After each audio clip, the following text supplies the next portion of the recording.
Que vous aimez. Je suis ravi de vous savoir nombreux devant votre écran pour écouter les réponses aux questions que vous avez posées au docteur Modia. Les questions nous sont parvenues nombreuses au standard de l'émission, également par Facebook, par ma page Facebook. Merci donc de votre fidélité et donc merci de participer activement à cette émission. Nous sommes, comme d'habitude, avec le professeur docteur Antoine Modia. Bonjour. Bonjour, bonjour Jules. Comment ça va, docteur? Mais comme vous. Toujours en forme. Toujours en forme. Comme vous, j'essaie de me maintenir, oui. Il faut dire que vous avez une alimentation saine, docteur. Hein? Ben, j'essaie. Je crois qu'il faut manger sainement. Oui. Beaucoup de fruits, beaucoup de légumes, au moins 5 variétés par jour. Parce que le foufou et le Thomson seul ne suffisent pas. Pour l'organisme, il faut varier, c'est bon. Et vous me répétez ça. Un peu plus de sport aussi. Vous me répétez toujours, il faut 5 fruits et légumes par jour. Tout à fait. Alors parlons-en. 5 fruits et légumes par jour. Je compte comment le matembele 1. Ça, c'est le légume. Légumes. Tu peux prendre, après, une tranche d'ananas. Ananas, oui, ça fait donc... Oui, ça fait 2. Oui. Mais si vous avez les pondous d'un côté, ça fait 3. Oui. Vous comprenez? Un peu de... comment ça, on appelle des bitécoutécou tout à l'heure? Oui, tout à fait. On a déjà parlé? Oui. Ben, ces jours-là, vous pouvez manger aussi une mangue en plus. Hein. Oui, 4. Oui, voilà, 4. Et terminé par un jus. Donc on peut manger au petit déjeuner, prendre un fruit à l'heure du repas. Donc à midi, lorsque vous mangez, vous avez des légumes, le pondou, le matembele, et à la fin, comme dessert, vous prenez un autre fruit. Tout à fait. Bon, écoutez, si vous en prenez 2 ou 3, je dis, idéalement, c'est 5. Hein? Bon, 5. Si vous en prenez 2 ou 3, c'est beaucoup. Enfin, surtout des légumes et les fruits. Mélangés. Donc voilà. Et là, ça permet une bonne digestion, finalement. Hein, l'organisme s'en réjouit. Parce qu'il en a besoin. Voilà, c'est un des secrets du docteur Modia. Je trouve qu'il est chaque fois, tous les jours, de plus en plus jeune. Et j'ai osé lui poser la question. Voilà, si il m'avait répondu, je tenais à ce que vous partagiez avec moi sa réponse. J'avais peur que vous puissiez parler de mon âge à la télé. Non, j'en parlerai pas. Donc nous continuons à parler de vos questions et de réponses du docteur Modia. Sachez que jusqu'au 5 mars, nous continuons avec cette formule de Dr M. À partir du 5 mars, nous changerons, nous mettrons en place une nouvelle formule. Le 5 mars, vous le savez, vous pouvez d'ores et déjà appeler au numéro pour réserver votre participation à cette émission. Une grande émission où le Dr Modia va présenter officiellement tous les coffrets que vous verrez dans un instant dans le spot qui va suivre. Et bien sûr, il ne sera pas seul, il sera entouré d'autres médecins. Vous pourrez, vous qui participerez à l'émission, poser vos questions à tous les spécialistes qui seront autour de Dr Modia. Trêve donc de blabla, voici un spot sur l'ensemble de coffrets présentés par Dr Modia.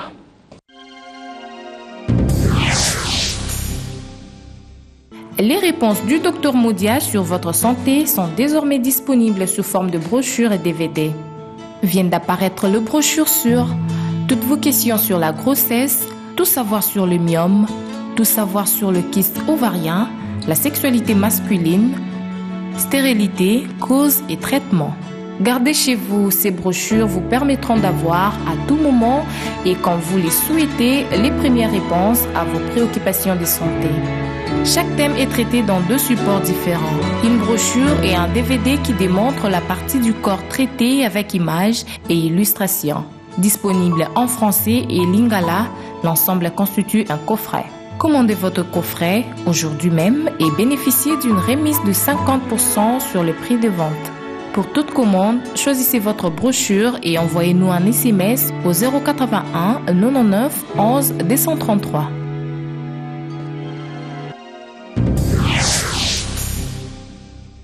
Retour sur ce plateau, vous savez que vous pouvez avoir ces brochures à un prix intéressant si vous réservez bien sûr à partir de maintenant. Et puis Dr Modia donnera le coût de tout cela le 5 mars lors de cette émission que j'ai évoquée tout à l'heure. Voici la première question pour cette émission. Bonjour docteur. Est-ce qu'en se masturbant, on peut attraper la prostate ? Ça n'a rien à voir. La prostate est très très loin derrière. La masturbation n'intéresse que le pénis. Non. La prostate, d'abord, il faut dire, on peut avoir la prostate. Chacun de nous a une prostate. Hein? Est-ce qu'on peut avoir une maladie de la prostate? Non. Non, en se masturbant. Tous les hommes du monde entier, chinois, ghanéens, congolais, eh bien, un vrai homme a une prostate. Tous les problèmes, est-ce qu'elle est malade ou elle n'est pas malade, mais la masturbation n'a rien à voir avec une prostatite, par exemple, qui est une infection de la prostate. Moins encore, ça n'a rien à voir avec un adénome de la prostate, qui est une tumeur bénigne de la prostate. Pas de cancer de prostate par la masturbation, jamais vu. Donc, mais la masturbation n'est pas conseillée. Mais la masturbation n'est pas conseillée. Ouais. C'est pour ça qu'on ne vous comprend pas. Vous dites que la masturbation ne peut pas rendre malade la prostate. Mais si on se permet tout ce qui est permis, ben finalement, qu'est-ce qu'on ne ferait pas? Je dis, mais pourquoi laisser masturber si on se préserve pour sa belle? Bon, je crois, pour qu'on perde du temps, attendez. Parce que le corps tel qu'il est, il y a des... Oui, moi je ne dis pas qu'il ne faut pas le faire. Hein. Moi je dis, ben, c'est déconseillé. Je dis que ça traduit un peu quelque part une faiblesse d'esprit. Un homme peut prendre une décision en disant, aujourd'hui, je me garde, au moment opportun, eh bien, à ces moments-là, j'ai toutes mes forces, mon énergie, alors il faut tenir. Oui, et puis je me marie. Surtout que vous allez vous marier. Oui, ouais. Mais alors, elle va servir à quoi finalement? Et puis se marier, c'est pas si compliqué que ça. On a peur de cela, mais pour réunir. Non, mais je me dis que moi je déconseille. Je dis pas que ça entraîne de perturbations énormes, non, mais j'ai dit psychologiquement, ça traduit une faiblesse quand même quelque part. C'est entendu, docteur, vos réactions au standard de l'émission ou sur la page Facebook Jules Kidinda. Bonjour, docteur. Mon mari est oligosperme. Nous avons 2 enfants. J'ai moi-même subi 2 opérations de myome. J'ai 42 ans aujourd'hui. Est-ce que nous pouvons espérer avoir d'autres enfants? D'abord, oligospermique, peut-être qu'elle voulait dire. Donc, mon mari est oligospermique. C'est-à-dire que le volume de son sperme a baissé. Il n'y a pas grande quantité. Il faut dire que la quantité normale varie autour de 2,5 millilitres à 6 millilitres. Hein. Si on est en deçà de 2 millilitres, c'est un oligosperme. On appelle oligospermie, donc en médecine. Et si on a plus que c'est ça, ce n'est pas normal non plus, ça s'appelle polyspermie, mais l'oligospermie ou la polyspermie, ce n'est pas ce qui nous intéresse, c'est ce qui se trouve à l'intérieur.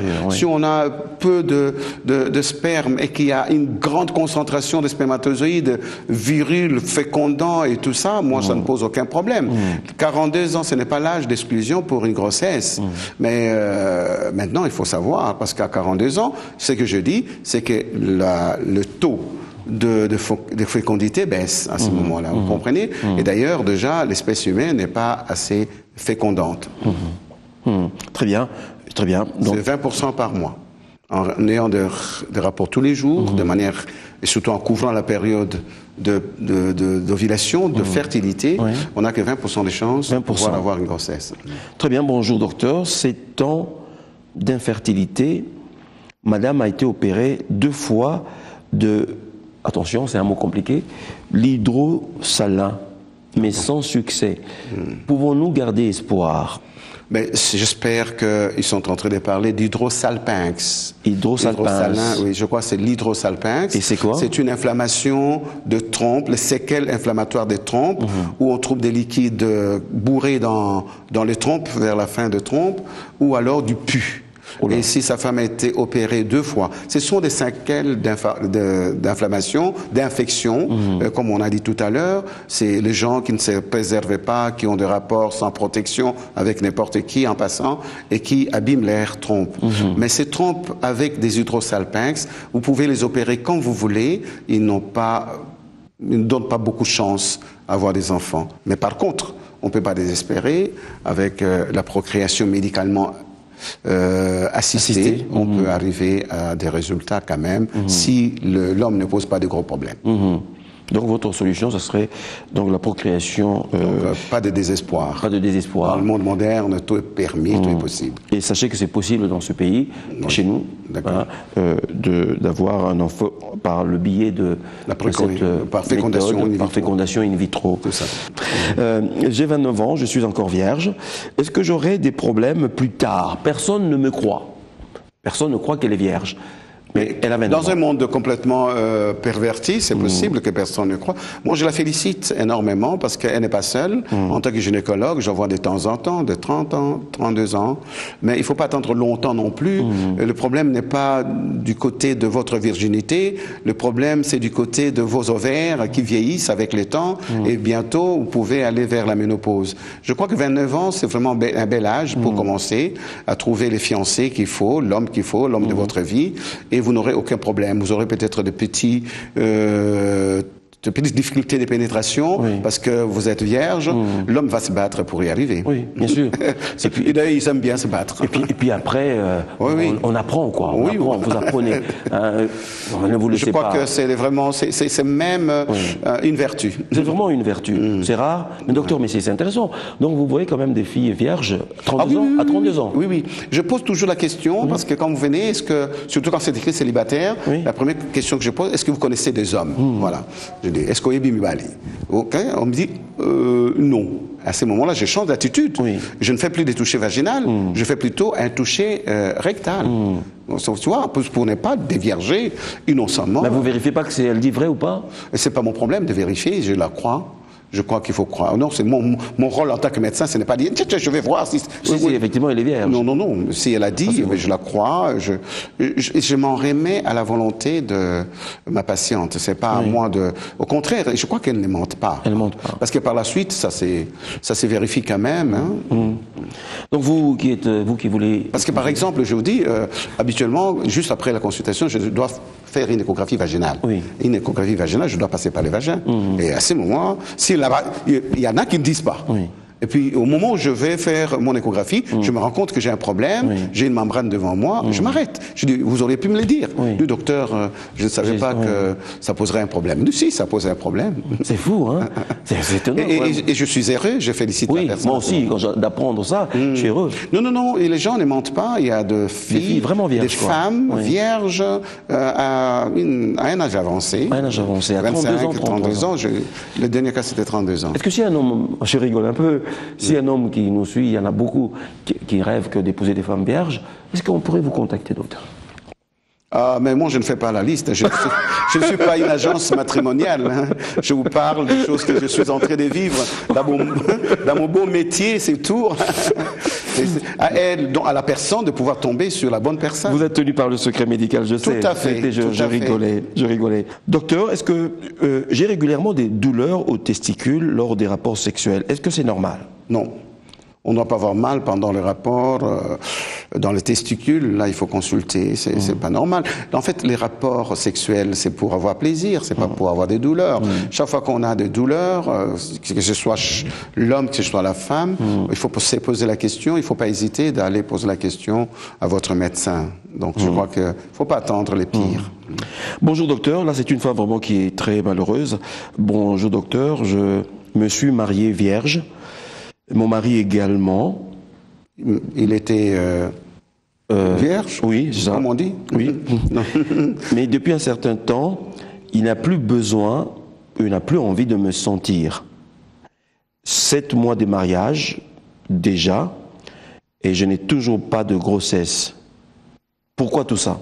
Écoutez, d'abord, le mari ne veut plus la sentir. Pourquoi? Parce qu'elle est vierge, parce qu'elle était vierge, ou bien parce qu'elle n'a plus elle n'est pas tombée enceinte. Si ce n'est qu'un problème de grossesse, il faut encore attendre 2 ans. Parce que s'il n'y a pas de problème, s'il est passé sain, parce que je dis toujours ici que lorsqu'on veut être sûr de son futur conjugal, il faut passer par des examens prénuptiaux. On se pose des questions, le médecin va voir, il n'y a rien. Mais si un couple est normalement constitué, ne pose aucun problème, avant de commencer à s'alarmer, c'est maximum 2 ans. Évidemment, s'il y a des antécédents qui vous poussent à croire qu'il y a des problèmes, il ne faut pas attendre longtemps, il faut faire des explorations. Donc là, je peux tranquilliser ces couples en disant, c'est un jeune couple, Pour se rassurer, il faut aller pour une constellation de fertilité, regarder si tout va bien. On commence toujours par un petit bilan simple pour poser des questions au niveau des ovaires, si elle ovule, pour voir si après un test post-coïtal on peut voir des spermatozoïdes. Ça ne demande rien, ça demande que le couple ait un rapport au 14e jour, 15e jour. Et au fait, les prélèvements, ce n'est pas des examens envahissants. De petits examens comme ça peuvent déjà nous donner une petite orientation. Et s'il faut aller plus loin, on peut aller à ce moment-là. Tout le monde na lingala c'est très important. Oui, oui, il soki bobalani. Lokola bango na babalani basali 7 mois. Avant bobalana. Libosi ya kobalana ba fiancé tozali susu na tango tozalaki na 14e siècle té. To komi sikoyo na monde moderne. Soko lingi kobala, même soko linga omona monganga té, c'est l'occasion d'aller voir otala monganga. Tout ça ka examen simple pour na koyeba soki problème ezali. Les faits déjà koyebisa biso lisolo na yo, infection ozwaki, soko ozwaki ba opération tout ça ekoki ko fungola biso cerveau na biso poto ba eloko nini ekoki kozala. Tout ça lipe ba examen to tranquilliser en disant il n'y a pas de problème okoki kobala. Mais soki obali, même so problème ezalité, eh bien soko elekimbula mibale et moi naza koya kakate wana obandi ko ganga. Mais 7 mois za muke parce que na ipsaki bino ke biso batu tozala kola ngulu te, tozala kola sosote. Pour choisir mes apasses. Au moins que même si vous avez un rapport, problème est côté mobile, problème est côté à moi si vous avez un rapport mi-colonioso, vous allez kaka na 20% de chance pour ou même ça moi si on a zemi ou bien moi si à même zemi. Donc votre balani, ce qui, moi, si a sali 2 ans, à Ozoazé. Mais si il est pesé à sur le Koloba, comme je suis à compléter. Et ça, bien sûr, en Afrique, ce qu'on bali, moi, c'est naïo, ou bali et famille naïo. Donc, le mariage devient un problème familial et puis, comme il problème, il y a société. Alors, il y a côté à matoi punate. Et puis, il faut tout, l'obanabande, kobati, ka couple tranquille, Zambé, aibi, mon colonie, et rokomame, basila mingite. Je crois que ce qui, au colon aïpsi, ce qui, qu'on se reprochait quelque chose, autant directement, 7 mois, Nakoki Kolobabi, il y a qu'un total là, sans problème les mais habituellement, quelques mois plus tard, mais le Kola pays à l'Obiwana, qui mobile n'a pas senti rien sous terre, ça c'est un autre problème. S'il commence à regarder ailleurs, le pire c'est que a infection, mais la maman voilà. Donc, beaucoup s'inquiétaient avant 2 ans. Si vous avez commencé à imiter, vous avez 2 ans, c'est normal que nous autres en et ça là que 2 ans, des commis période de quoi alerter, moi ça j'ai imité, mais beaucoup ça la paix, 18 mois j'ai imité, parce que nous autres a dit bon. Docteur Nenga Tolobel, quand on a promis qu'on la fois passé sur les toilettes intimes, j'ai beaucoup de questions. Bah si vous avez une question, Mingi, aux gynécologues, c'est ce que vous faites tout le temps, vous voyez les femmes. Comment vous conseillez aux femmes pour leurs toilettes intimes? Est-ce que beaucoup de questions sont est-ce qu'il faut se laver avec du savon, avec le alors on m'a parlé dans notre désinfectant, oui. Est-ce qu'il faut se laver avec du savon ou simplement avec de l'eau? De l'eau bouillie à tiédi. Donc mayo tokisi, simango ekiti komi malili ndo sukoli. Pourquoi? Parce que vous assure na mai wanate et soko tokisi yango mikolobi no sokufa na kati. Mais soko ezali au propre ya malamu vous assure na yango ben usukoli parce que batata na ba mama na biso. Basukola kana mama et ya ba rivière kuna na mboka. Mai kaka yango mokonde koki parce que le vagin n'a pas besoin de savon, n'a pas besoin de rien du tout. Sauf qui problème ezali mongangande akokomela yo ba kisio esengeli ozwa pona koboma microbe pe pona parce que soko ozo sukola biloko wana okobebisa vagin ozo kisango et comme ba cicatrice na kati olongoli ba cellule esala ka sécrétion ozo ba problème ya sécheresse ba biloko ndenge wana okozala peut-être ozo kaba mususu bazo sala permanganate ba sokoli nango ba sali ba désinfecter makasi ba sokoli nango. On n'a pas besoin de savon pour ça. On a besoin de pouvoir se laver avec de l'eau. On peut aller profondément à l'intérieur avec ce doigt sans pouvoir avoir peur de le faire. On peut aller à l'intérieur. On peut aller à l'intérieur, on nettoie avec ses doigts. C'est ce qui s'est fait, mais des doigts, il faut couper les ongles quand même pour ne pas se blesser. Pas chercher à arracher quelque chose dedans. Il ne faut pas arracher des choses dedans. Il ne faut pas mettre les manoukas.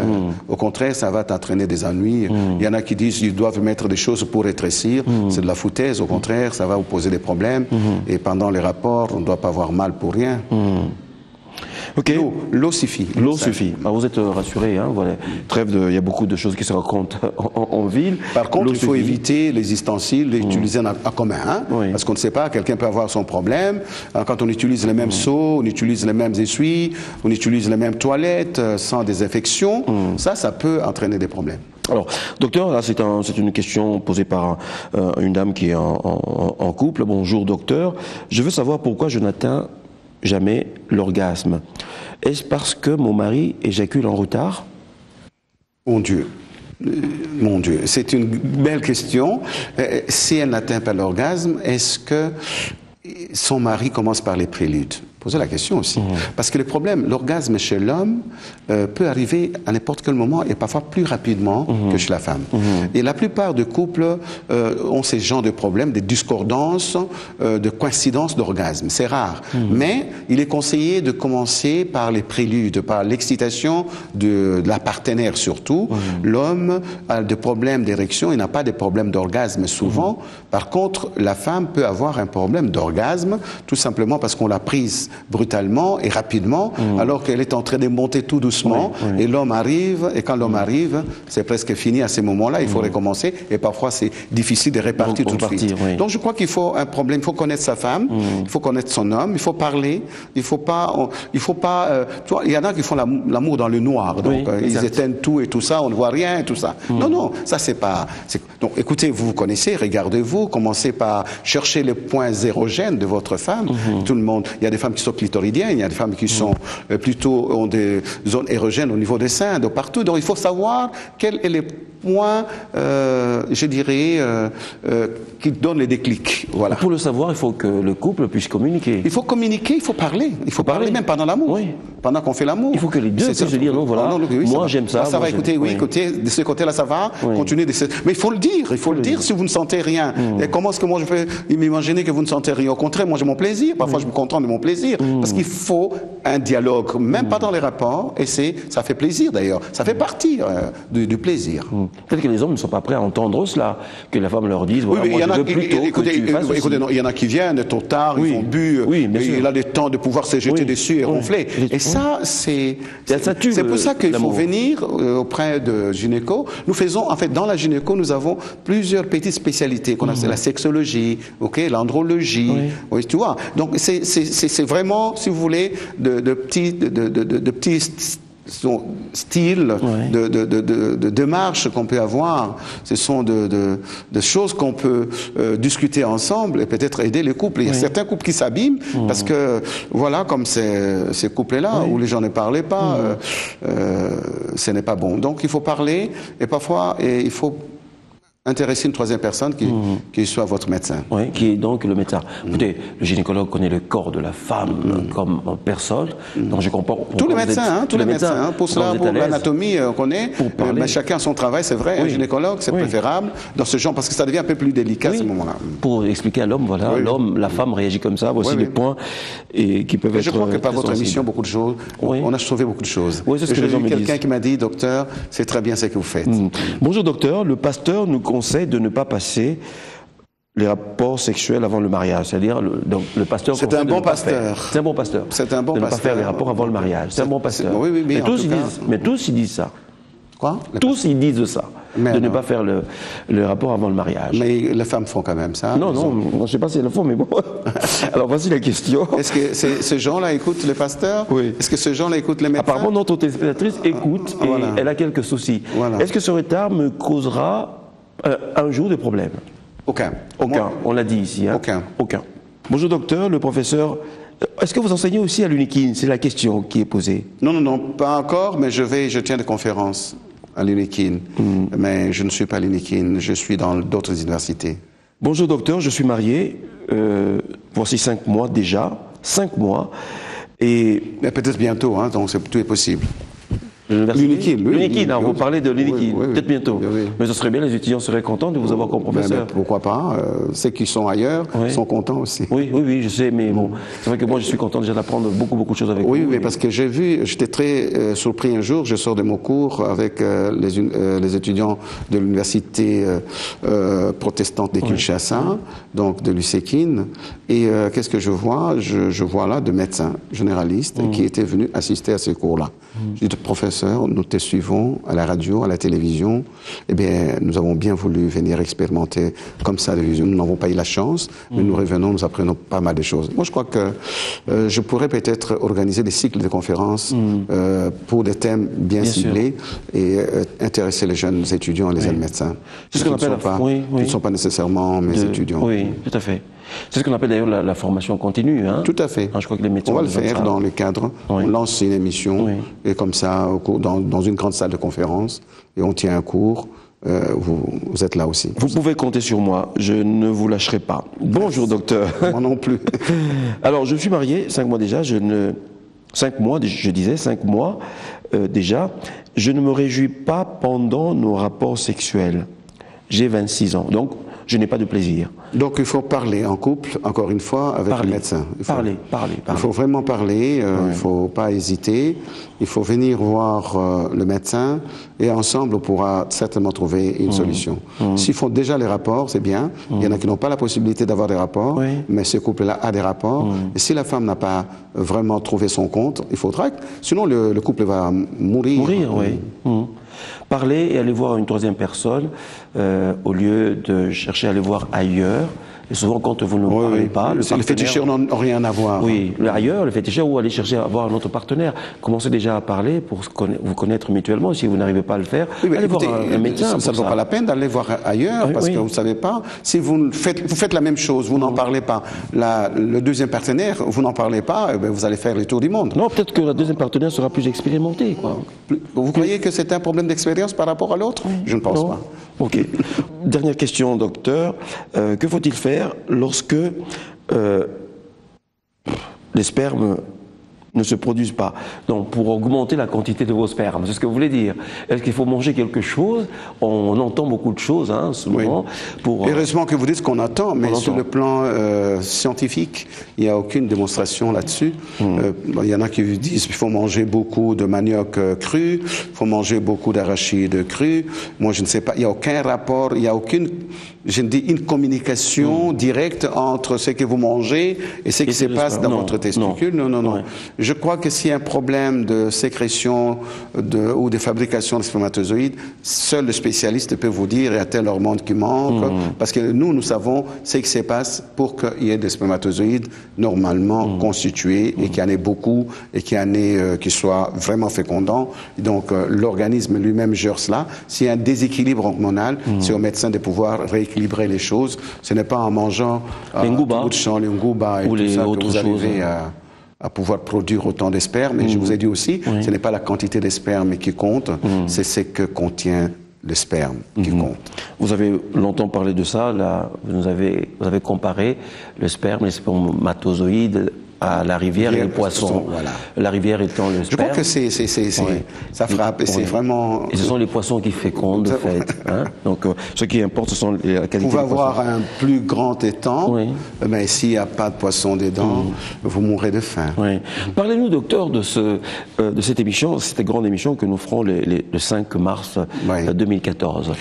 Mais ce sera quelque chose de très très bien. D'abord, c'est la première fois que nous allons finalement mettre à la disposition de notre public qui nous suit depuis toujours, depuis la première saison. Et pour terminer cette saison, nous avons dit, nous résumons dans de documents qui vont rester, qui vont perpétuer l'action que nous sommes en train de mener, même si nous ne sommes pas là, dans de documents durs, c'est-à-dire lire, nous avons un petit livret qui parle de chaque pathologie. Et nous aurons également un DVD qui résume les émissions que nous faisons avec vous. Je crois que ces jours-là, il y aura également la participation d'autres spécialistes. Je ne serai pas seul, il faudra appeler nos amis qui sont là, qui parlent d'autres spécialités, mais qui sont pas très loin de la fertilité, notamment les urologues, les andrologues, les sexologues, pourquoi pas nos amis des médecines internes, pour qu'on puisse ces jours-là discuter ensemble et permettre à notre population de pouvoir bien s'informer et s'informer, parce que c'est ce que nous faisons à deux. Donc ce sera aussi l'occasion de pouvoir mettre à la disposition du public ces coffrets. Est-ce que le public, on a compris cette émission, connaîtra la participation du public? Est-ce que le public aura la faculté de poser directement des questions? Mais si nous sommes capables de répondre à des questions indirectes, mais nous allons être capables directement de répondre. Et comme je ne serai pas seul, je ne serai pas intimidé, non. Je peux vous garantir que vous aurez la possibilité de répondre à ces questions. J'avais aussi une autre question à vous poser, docteur. Alors, vous parlez beaucoup de myome. Vous êtes gynécologue, obstétricien, échographiste. Vous avez mis en place ce coffret sur les myomes, sur la prostate. Est-ce que vous avez pensé un jour aller dans notre hémicycle, au Parlement, près de nos députés, députés nationales, femmes, pour parler déjà de myome, sensibiliser par rapport au myome? C'est notre ambition. En fait, vous savez, avant qu'on ne se connaisse, la Fondation des Anges a une structure de sensibilisation des adolescents vis-à-vis des méfaits du VIH. Nous passions dans les écoles pour le faire. Et nous avons dit, cette fois-ci, nous allons aller dans les grandes associations des femmes et au Parlement pour parler aux hommes, parce qu'il n'y a pas que les femmes qui ont des problèmes de santé sur le plan sexuel, sur le plan organique tout court. Donc il faut vulgariser la science. Il faut ramener la science à sa plus simple expression dans un français facile, comme on dit, ou dans un lingala facile, pour communiquer. Comme vous l'avez dit vous-même, c'est que notre souci, c'est de reculer les frontières de l'ignorance. Donc c'est notre ambition, et si Dieu le permet. Donc la deuxième saison, ce sera la meilleure saison, parce que nous allons nous approcher de notre public directement. Si vous voulez nous accompagner, eh bien, vous serez de la partie. Très bien. Donc nous aurons Dr M bientôt dans plusieurs institutions. Tout à fait. Et dans les universités, nous organiserons et ce sera donc en direct. En direct. Oh là là. Oui. C'est ça, c'est la deuxième saison. Donc nous amenons cette connaissance-là de votre corps, de votre organisme. Nous vous amenons cette connaissance auprès de vous, là où vous travaillez. Mais c'est-à-dire s'il y a des organisations bien structurées qui veulent nous inviter aussi, nous allons nous accueillir. Il n'y a aucun problème. Hein. Vous aimez beaucoup les êtres humains, les femmes notamment, pour pouvoir organiser ce genre de descente dans les lieux de travail de ces femmes-là.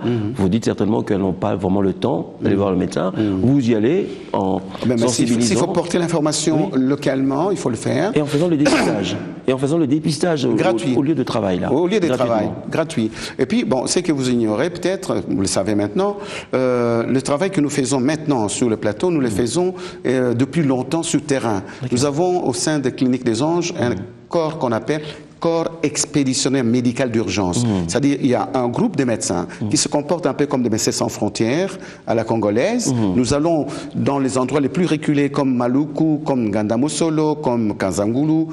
Nous arrivons, nous nous installons habituellement auprès d'un dispensaire où nous appelons la population pour venir bénéficier gratuitement de ces consultations.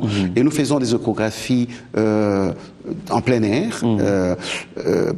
Tout simplement parce que nous avons un matériel portable et autonome. Et nous faisons cela. Et quand nous découvrons des pathologies qui nécessitent une prise en charge plus élaborée, nous ramenons par nos ambulances la clientèle. Nous le faisons, mais ce n'était pas médiatisé. Je crois qu'il faut le faire maintenant. Il faut le faire, oui. Donc c'est la continuité. On comprend ce que vous voulez faire maintenant. C'est la continuité de ce que la Fondation des Anges a toujours fait depuis des années. Tout à fait. Docteur, merci beaucoup. Merci pour votre disponibilité. Merci d'avoir répondu aux questions de téléspectateurs. Merci. Continuez à envoyer vos questions par les deux moyens que vous connaissez, le numéro de téléphone ou par Internet par l'intermédiaire de ma page Facebook Jules Kidinda. Merci, à bientôt. Au revoir.